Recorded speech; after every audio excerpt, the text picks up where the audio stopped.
สวัสดีครับพอดีวันนี้เพิ่งจะทำเครื่องบินเสร็จครับก็เลยอยากจะลงคลิปเก็บไว้หน่อยนะครับ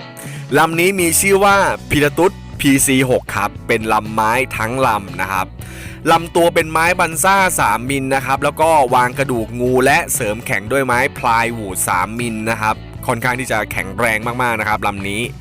ในส่วนของปีกนะครับขึ้นหลิบด้วยไม้บันซ่า3มิลนะครับแล้วก็หุ้มหลิบด้วยไม้บันซ่า 2.5 มิลครับแข็งแรงมากๆนะครับ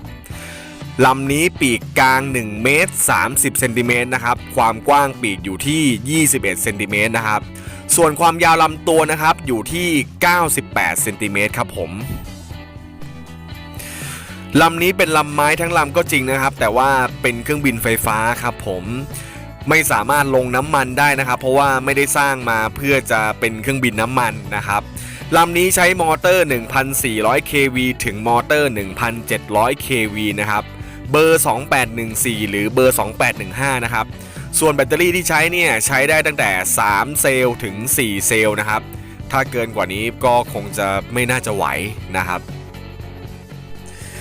ส่วนเซอร์โวที่ใช้นะครับเป็นเซอร์โว9กรัมปกติเลยที่เราเล่นเครื่องบินไฟฟ้ากันนะครับ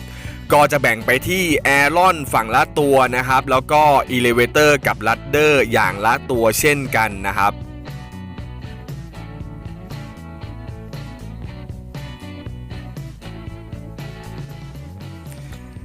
อันนี้ก็จะเป็นในส่วนของฝาปิดนะครับก็จะประมาณนี้นะครับในส่วนที่วางแบตเตอรี่นะครับทำไว้แล้วนะครับแต่ว่ายังไม่ได้ใส่นะครับก็เดี๋ยวจะใส่หลังจากที่ใส่ขาล้อแล้วนะครับถึงจะวางที่ล็อกแบตได้นะครับในส่วนของ Elevator และ Ladder นะครับความหนาอยู่ที่6มิลลิเมตรนะครับก็ใช้ไม้บันซ่า3มิลวางสลับลายไม้กันเช่นเคยนะครับในส่วนของ Ladder ก็จะลิงก์มาที่ล้อหลังด้วยนะครับก็จะประมาณนี้นะครับเวลาเลี้ยวลัดเดอร์ก็จะเลี้ยวล้อไปด้วยนะครับนี่ครับ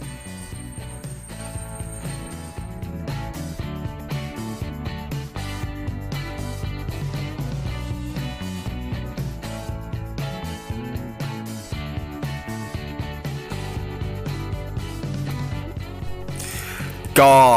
วันนี้ขอมาแบ่งปันเพื่อนๆเท่านี้ก่อนนะครับยังไงวันนี้ก็ต้องขอบคุณเพื่อนๆพี่ๆน้องๆทุกคนด้วยนะครับที่เข้ามาชมคลิปผมนะครับ